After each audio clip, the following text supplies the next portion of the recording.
Good day and welcome to this presentation on the basics of revenue management, Module 1, Managing Demand.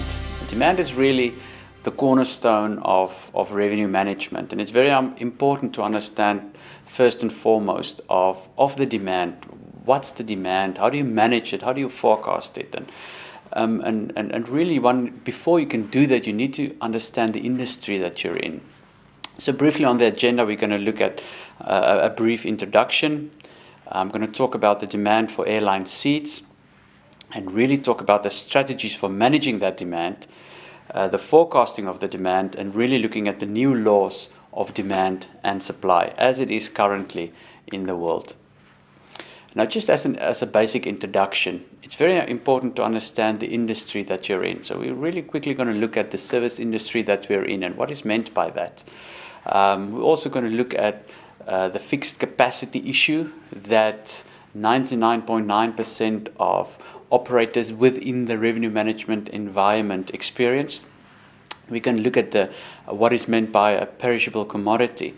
And then really going to focus on the three things that you need to understand, three steps that you need to understand when doing revenue management. Before you can get your head around revenue management, there's three very, very, very important steps that you need to understand.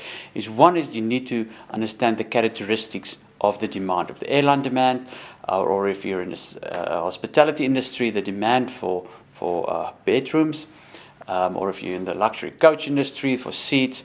It doesn't matter. The characteristics of that commodity's demand you need to understand. We're going to look at strategies for managing that demand. And then very, very, very important, we're going to look at the actual forecasting of that demand. Now let's just go back and look at the industry that you're in. You need to know what industry you're in order for you to know what strategy to follow. And it's very important to understand that you're in the service industry. You're in the industry of transporting passengers from point A to point B. That is your main goal. If you're in the hospitality industry, you're rendering a service of giving out bedrooms for guests to book. And now being in the service industry, meaning that you transport passengers from A to B. Now look at your commodity that you're transporting it with. And in the airline industry, you're transporting it with an aircraft. An aircraft has got fixed capacity. So that comes with all sorts of challenges because you cannot overnight increase your capacity from 250 seats to 300 seats. You cannot overnight increase the hotel rooms from 500 to 800. It's not possible. So you're sitting with fixed capacity. So you're sitting with an industry where you need to transport passengers. You're sitting with capacity that are pretty much fixed. And that leaves you with the result of a perishable product, meaning an airline seat is a perishable product. And it's exactly as the name states.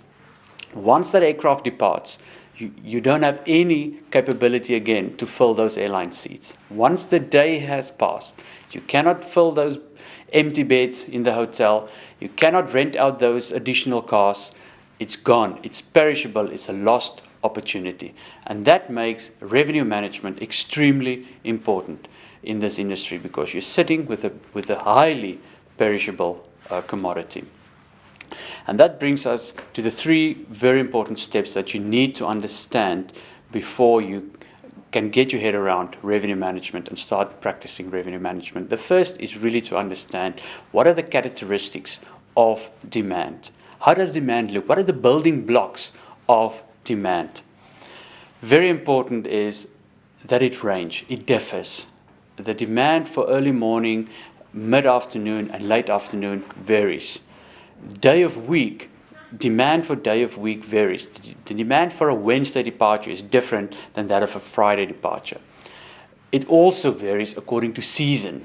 There's school holidays, there's lots of seasons. We'll look a little bit later in more detail to that. But that's really the characteristics and the building blocks of demand. It varies, which makes it difficult and which makes it even more important to manage. And that really causes problems. If you can see the picture that you're sitting in an industry where you need to transport people or you need to accommodate people, your capacity is fixed and demand varies.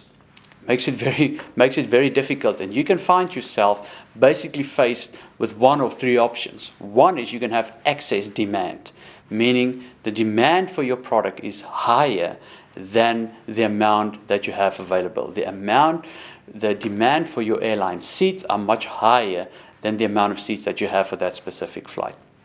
You can get yourself in a balanced demand situation where you can service the demand that exists, or you can find yourself in an excess capacity situation. That's really where your capacity that you offer in the market are much higher than demand on that specific time for that specific service. So let's just look at the first one, the excess demand.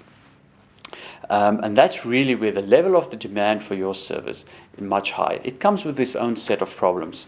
One is passengers can't find seats on your specific service. They can't book seats, they can't find seats.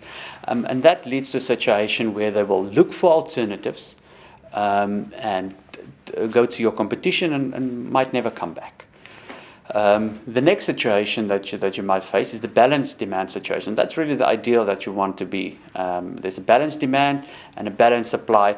It seldom happens where the demand for your specific commodity is exactly the same as you have available. But it's an ideal situation to be in, and we'll look a little bit later on that, because that's really the place where you're working to get towards.